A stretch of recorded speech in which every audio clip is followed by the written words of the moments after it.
Welcome to the Michigan Man Podcast on Wolverine Sports Radio, a member of the V Sporto Network, and in partnership with SB Nation's Maize and Brew, for Wolverine fans from coast to coast. Go Blue, and welcome to the show. I'm your host, Mike Fitzpatrick. With us today on our Game Day segment will be Michigan basketball beat writer Orion Sang from the Detroit Free Press. A few of my thoughts to get us started before Orion jumps in. I was fully expecting us to look rusty up in Madison on Sunday, and we did in the first half. What we did in the second half really took me by surprise. I'm sure a lot of you too. We looked like a team in a mid-season groove and on a roll. Credit to Juwan Howard and his staff for having our guys ready, and to the players for their work ethic and preparation. This week we have Rutgers in town on Thursday and head down to Columbus for a matchup with the Buckeyes, which will be on national TV this Sunday. It's the beginning of a brutal 3-week stretch of games leading up to the Big Ten tournament and, of course, the NCAA tourney. Coach Barnes-Arico and the ladies just do not get enough publicity, but they should. We took down arch-rival Michigan State at Chrysler on Tuesday, 86-82. We are ranked number 11 as of today, and next up on Thursday will be number 14 Indiana, followed by a visit from number 15 Ohio State on Sunday, which will give us a chance to avenge our only loss of the season. The ladies are 7-1 in the Big Ten, 12-1 overall. My guest today says, like most of us, he was very impressed with Michigan's performance on the road after a pause of over 2 weeks. Beat writer Orion Sang from the Detroit Free Press joins us next on this week's Game Day segment here on the Michigan Man, so stay with us.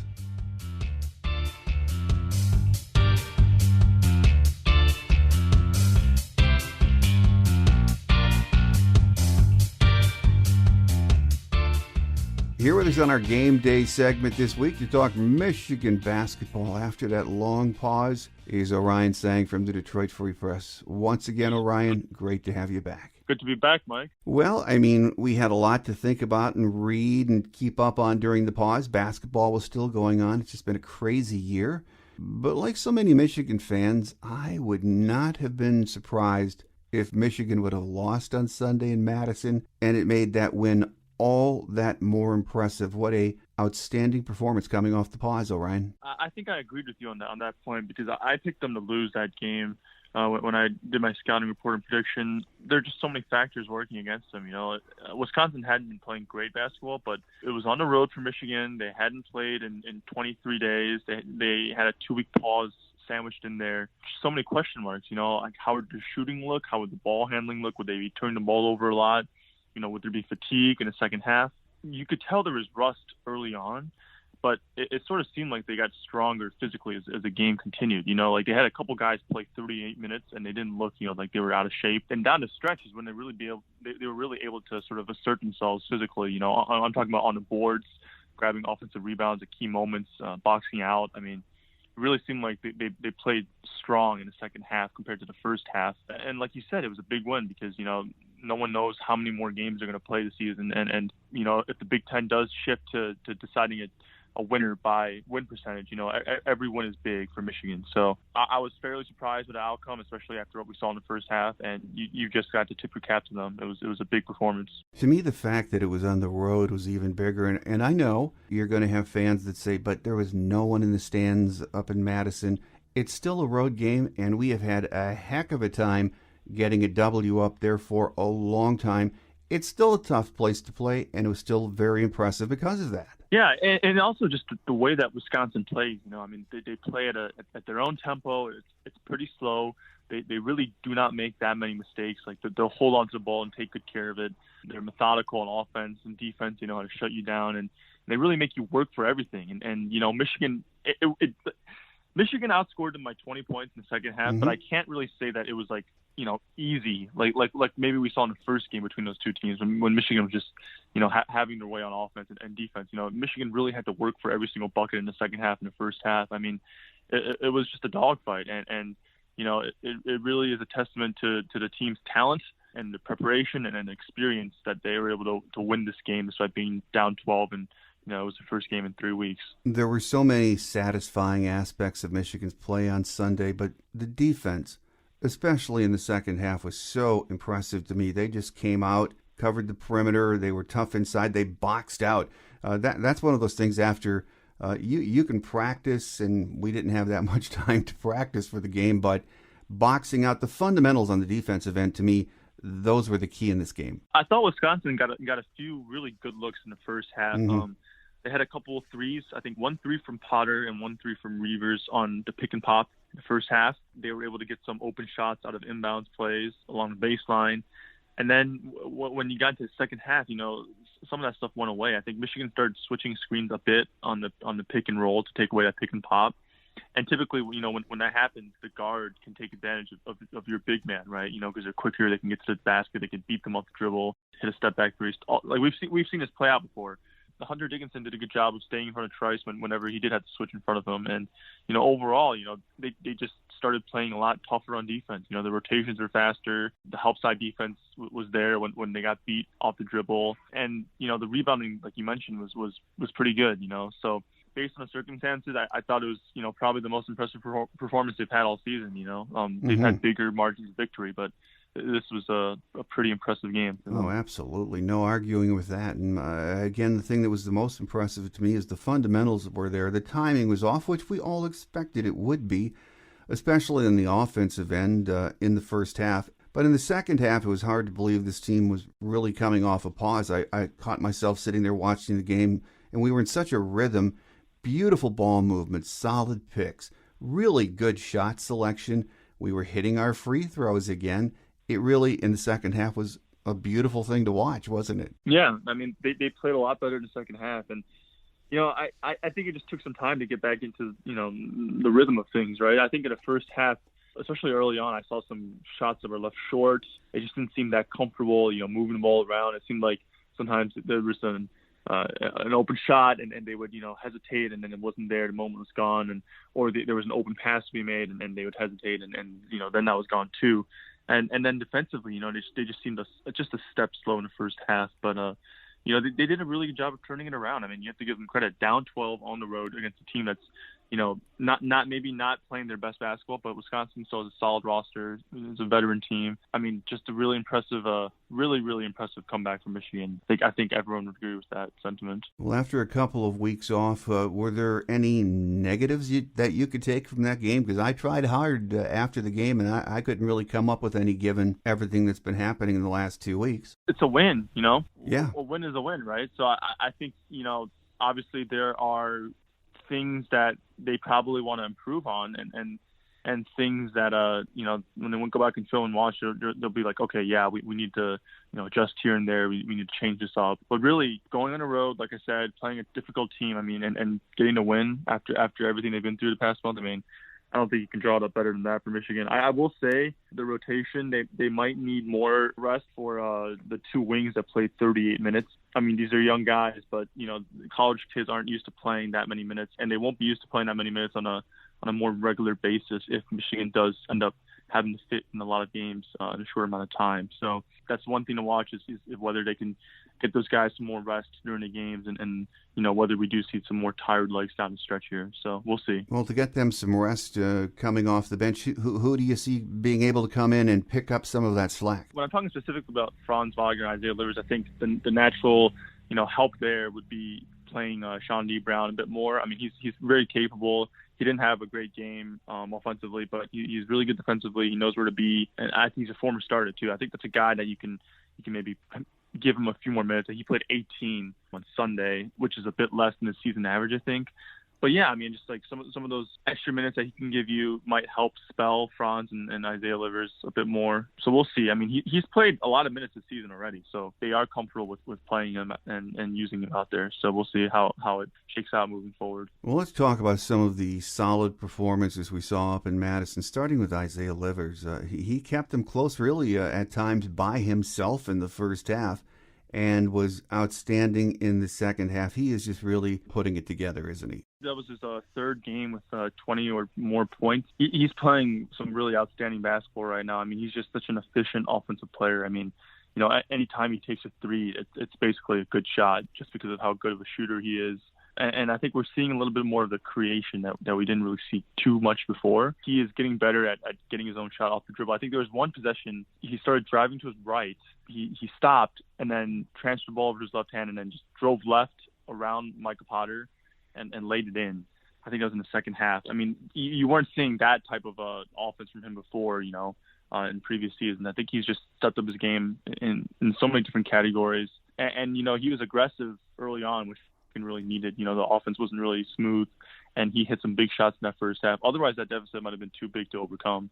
So, I thought he had the best offensive game for Michigan Sunday. No, absolutely. And the thing that, when you watch this team, you realize, even watching on TV, he is the leader. They really feed off of him, don't they? Yeah, I mean, he's a co-captain. He's played a lot of basketball. He's played a lot of winning basketball. He's been in big moments. I think it's an advantage to have someone you can rely on in that situation, just because of his experience, his talent. That's what makes the team difficult to beat, is they have so much experience in so many different spots. You talk about Hunter Dickinson as a freshman, right? But they have Shondy Brown, Mike Smith, Eli Brooks, Isaiah Livers, Franz Wagner played the entire season last year in the Big Ten. I mean, guys know how to play winning basketball, and they have a lot of talent. So you can key in on one guy, but there are other guys on the roster who can step up and make big shots. And if there was any negative from Isaiah's play, he shocked me. He missed a free throw. We haven't seen that. Was that his first miss this year? No, it wasn't. But it was. I think it was his third miss. So they are very, very rare, exceedingly rare. I'm looking at it now. He's missed 5 free throws in the past 2 seasons. Obviously, he was hurt a bit last year, but I mean, it's still remarkable.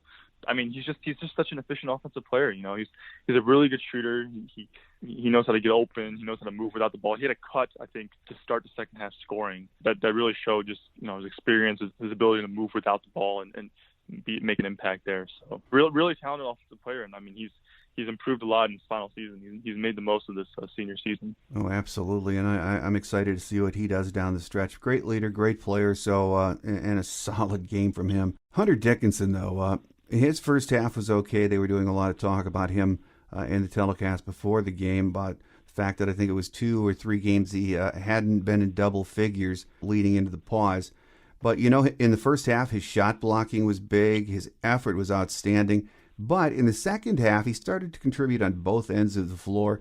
And, man, those offensive boards to keep the ball alive down the stretch, they were backbreakers for Wisconsin, weren't they? Yeah, he has 5 offensive rebounds. And I mean, a lot of those were, I think, exceedingly difficult. The ones where you're maybe not in the best position and you just got to go up and kind of grab it or make a good catch with one hand. I mean, just a really good job by him to grab some offensive rebounds. And I mean, the go-ahead basket for the game-winning basket was Michigan was scrambling in that late shot clock situation, and then Hunter just, got the ball off the backboard and put it back up and to give him the lead. I mean, it's another sign of his growth. I mean, he's done so much this season, but he still keeps showing these little new things. Switching screens, like I mentioned before, I mean, and being able to slow down Trice. I think he blocked Trice twice. That's a new thing that we haven't seen too much of. And then, the offensive rebounds, that's another huge, like you said, huge back-breaking play for Michigan. And then the only thing that we really haven't seen from him is the three-point shooting. So maybe that's next. And we saw him try one Sunday, and it wasn't successful. He's been really good, and he obviously is a key part of what they do on both ends of the court. Another thing maybe we don't talk about it enough is his passing. Even when he's not scoring, I mean, he had a couple of turnovers on Sunday. Overall, when he has the ball in his hands, great passer, isn't he? He struggled a little bit at times this season with some of the double teams that were set on him, but for the most part, he has really good vision. He's always looking to make the extra pass. He's not someone who's going to just try to dribble through the double team or try to score. He's a really mature offensive player. That's really helped Michigan out. I mean, when he gets doubled, it opens things up for everyone else. And when they don't double him, he's able to score more often than not. So part of why Michigan has been really hard to stop in offense this season, for sure. Absolutely, and you really have to spread the credit around it on this team. And, when I think of spreading things around, Eli Brooks is a guy that just, he's there. He doesn't get a lot of publicity, but what he brings to this team on so many levels is really the glue, isn't it? Yeah, I mean, you saw him maybe struggle a bit with his touch on Sunday when it came to shooting, but I mean, he was still such a hugely important player just because of his defense, his positioning. He even hit that one, I don't even know what you call it, like he drove into the lane, stopped, turned around, and then just floated it in. I mean, that was a really really nimble, move, pretty deft basket. Just a good player. I mean, like I said before, the experience on this team really helps them in tough moments. They have guys who've played in big moments, who have played a lot of winning basketball before, and experience really helps. It really matters in college basketball. So he's another example of that. Another example is Franz Wagner, evolving really into a complete player before our eyes, Orion. We know what the guy can do as far as his ceiling, but now as a complete player on both ends of the floor, I just watched him and I get the feeling that, the best is yet to come from him. Yeah, I think that the thing with Franz that is just fascinating is, like, when you look at him, you might not think that he is as highly touted as people regard him as, just because he's not always like scoring 20 points or making like crazy plays, but he just does everything so well. I mean, I've talked to people about this before. He just knows how to play basketball, and that was apparent from when he first started playing last year. I mean, he knows where to be. He knows where to position himself on offense and defense, how to rotate, how to help people out. He knows how to block shots when he's beaten, how to steal passes near half court, with timing and anticipation. He's just a really smart player, and the physical tools are there too. He's just so long. He's lanky, and that allows him to score some maybe unorthodox baskets. I mean, how many players you see, score those herky-jerky moves that he does in the paint, when he just kind of drives and there's not that much separation, throws it up and it goes in. I mean, he's just a good basketball player. And the three-point shot, if he can make more of those going forward, that will only make him harder to defend. He's just like the type of player that I can't really, not see him having a productive professional basketball career, because, wings are so valuable. He has length. He can play defense. He can guard multiple positions. He's just a good player. He's a really good player for the modern game. You're right. And if the three-point shots can start falling, wow. I mean, the ceiling is the limit for this kid. But is it my imagination, or statistically, and I'm not looking at stats, but isn't he starting to not only take more shots from three-point land, but hit more? It's gone back and forth. He did well against Wisconsin. It says he made 2 of 4. And he's had games, 2 of 5, 2 of 3 in January when he shot the ball really well. It just hasn't, maybe it hasn't been what people anticipated based on what, scouting report on him back from when he was in Germany. I mean, obviously his brother was a top shooter, but, he does everything else so well that, it's okay if he shoots like 33% from 3. It's not the biggest deal. It's not the end of the world. So he just does everything else so well. Well, we talk about spreading the credit around in this team and how unselfish they are. And that all starts with, it always does, with the point guard. And Mike Smith, coming into this season, I just did not know what to expect from him. But, right now, I can't say enough about the impact he's had on this team, Orion. Yeah, they really needed a ball handler, a point guard, and he stepped in and filled that role capable. He understands he doesn't have to score, 20-plus points like he had to last year at Columbia. He's taking control of the offense. He's really good at finding teammates, and he can make plays when you need him to. I mean, he can attack, he can shoot. Just a really solid all-around player. I mean, defensively too, he's been better than people like me anticipated. I mean, it's a big step going from the Ivy League to the Big Ten, and he's held up well. So, really good addition. I mean, it just shows you you can find players through the transfer portal more often than not who can help your team out. It's just about scouting and being able to convince those guys to maybe settle for a lesser role than they were previously accustomed to. But him and Shawnee Brown have both really helped Michigan this season. And one of the things Sunday that might have been something that turned the tide or the momentum of the game was when Mike took that elbow shot on the defensive end against Wisconsin. That really seemed to get the guys going, and then Jawan called Mike's number on the next series. Yeah, that's what they said after the game, and they came out determined in the second half, and I think that only fired them up even more. This is just a tough team. I mean, they're resilient. I mean, they really haven't been in too many of these situations, but they've fought back. I mean, I think they were down double digits against Central Florida this season. Obviously, they played pretty badly against Oakland, and in these situations they were able to claw their way back. Toughness doesn't just translate to close games. I mean, toughness can also be measured, when they played Wisconsin the first time. I mean, that's required of a team when it puts together a 43-6 run. I think they're just tough mentally. They know how to lock in for long stretches, and it's really shown throughout the season. Well, on Thursday, a very good Rutgers team comes to Chrysler. Then on Sunday, a huge matchup with Ohio State down in Columbus. Both of these opponents, Orion, huge tests, aren't they? Yeah, I do think that Ohio State game has only gotten more intriguing as this season has gone on, because Ohio State's playing really well. I mean, they're they're one of the top teams in the nation. They're firing on all cylinders on offense. They've got a lot of great players. It's a pretty interesting roster because they had some interesting departures and some interesting additions, but they've managed to make it work. I mean, Chris Holtman's a really good coach, I think, and he's done a good job. That's going to be a really interesting game. I don't know. It is in Ohio State, and this is a crazy year, but I tend to think that, home court advantage still matters. I don't want to short shrift Rutgers, but I'm sort of looking ahead to Ohio State on Sunday, too, no matter what happens Thursday at Chrysler. But how do you think we match up with Ohio State talent-wise? I think they do pretty well. I mean, if we're being honest, Ohio State's most dangerous player, I think, on offense is Dwayne Washington. I mean, he's just a really good shooter. He can shoot off the dribble, running around screens, off movement. He's just a really talented player. And Michigan has Eli Brooks. I assume Eli Brooks will control that matchup. So Michigan has a really good on-ball defender in the backcourt, and that sort of matches up well with Ohio State's most talented offensive player. E.J. Liddell, the forward, has played really well, too. They go smaller with Liddell at center and Kyle Young in the front court as well. So we'll see how that plays out with Dickinson. Liddell, I don't think, is like a stretch five of the caliber of Reavers or Micah Potter, so I don't think he'll maybe hurt Michigan that much with his jump shooting. So Dickinson can sort of drop back and wash the paint.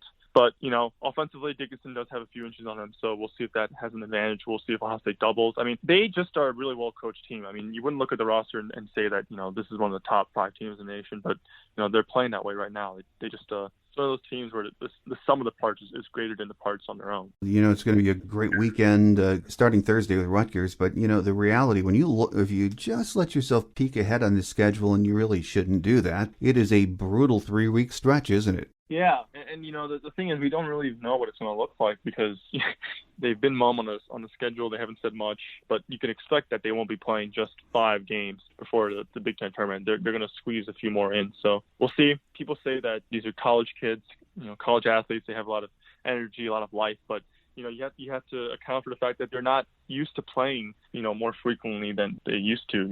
They aren't used to playing 3 or 4 games in a week. It just doesn't happen very often. Something they'll have to get used to. We'll see how the schedule plays out, but I do expect a somewhat frenetic finish this end of the season. It should be interesting to watch. Was it 6 games that we missed or 5 during the pause? 5. There's absolutely, though, no way we're going to make all 5 of those up. They can't expect that, can they? I don't know. Michigan seemed pretty hesitant about that. The players, coaches, I think it would be unreasonable to ask them to make all of them up. So we'll see what happens.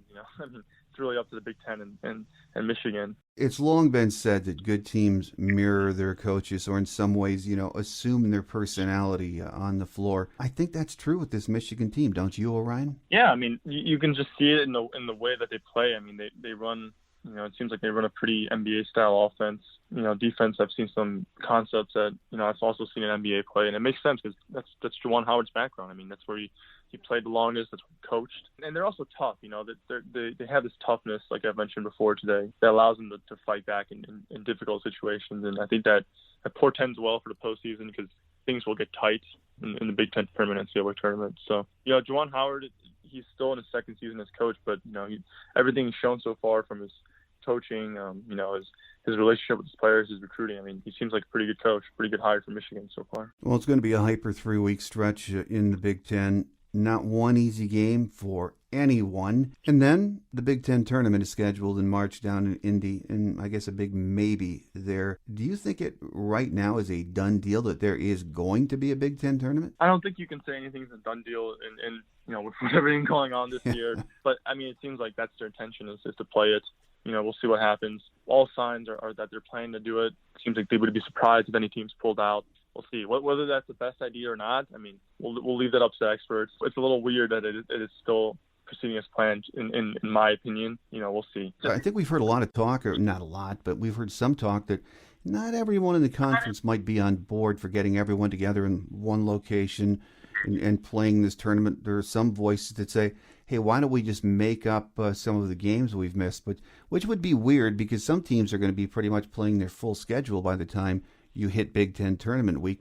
I guess what I mean is not everyone's on the same page with this, are they? No. It's just the nature of the season. It's just been so hard to coordinate, and I can imagine. I mean, Nebraska is in a similar position as Michigan. They missed so many Big Ten games, and then you have teams like, Illinois that they haven't missed as many, but they've missed some.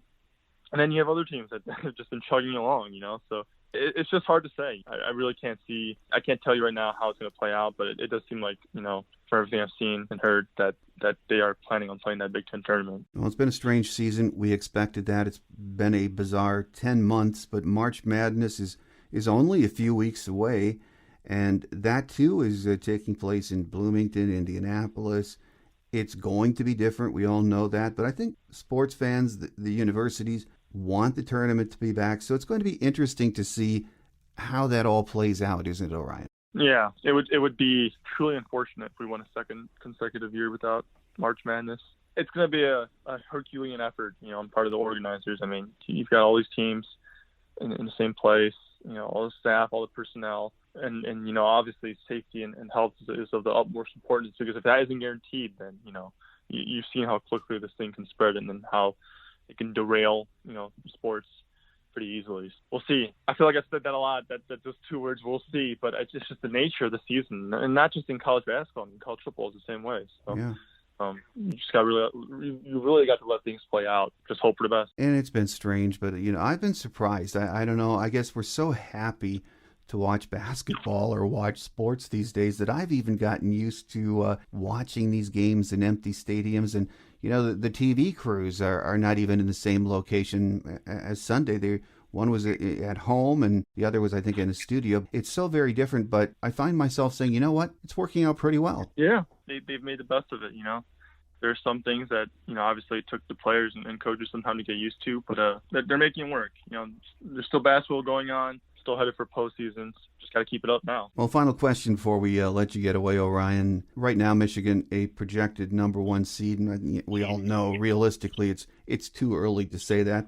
But that doesn't mean much with the schedule that we have left to play, does it? No, but like you said, it is a good indicator of just how well they've played up to this point. That they're in position for one. It's really hard to get that, and they're in position to win the Big Ten tournament, Big Ten title too, which is exceedingly difficult. They haven't done it since the 2013-14 season.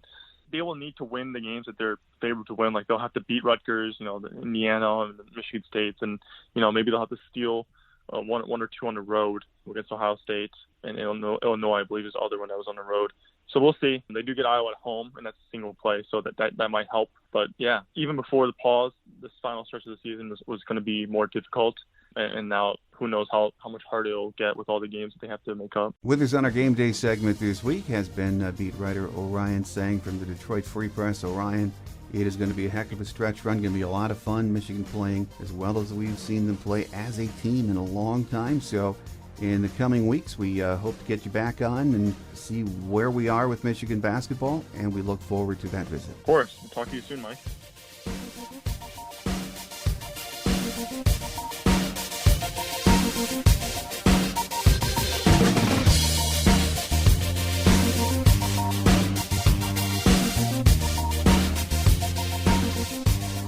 On Quick Hits today, once again, Rutgers will visit Chrysler on Thursday, and on Sunday, we head to Columbus for a huge national TV matchup with the Buckeyes. Michigan women are ranked number 11 with a 12-1 record. On Thursday, they'll be on the road against number 14 IU, then back here on Sunday against number 15 Ohio State, trying to avenge our only loss of the season. How sweet it would be if we could beat Ohio State twice in the same day. It would be an even better weekend, though, if hockey joins in the party. We'll be down in Columbus for a pair this weekend. Coach Mel Pearson's team is 11-7 overall, 9-7 in conference play, heading into this week's action. There are reports that Coach John Beilein is on the short list of candidates being interviewed for the Boston College job. Coach B is currently teaching a class at U of M and doing analyst work at BTN. He told James Hawkins in an interview this week in the Detroit News that he would not rule out a return to coaching, so stay tuned. Remember to like us on Facebook and Twitter, or give us a nice review wherever you get your podcasts from. We thank you in advance. That will do it for another week. Thanks for taking time from your busy schedule to join us and listen. I'm your host, Mike Fitzpatrick. Have a great Wolverine week, everyone, and stay warm. Until we meet again, take care. And as always, go blue. Thanks for joining us today on The Michigan Man, here on Wolverine Sports Radio, a member of the V Sporto Network. and in partnership with SB Nation's Maize and Brew. Our listener lines are open 24/7 for your calls at 313-263-4842. That's 313-263-4842. Or email us at themichiganmanpodcast@yahoo.com. That's themichiganmanpodcast@yahoo.com. The Michigan Man Podcast is produced at the studios of Robin Lynn Productions, Allen Park, Michigan, and is not affiliated with the University of Michigan. Go Blue!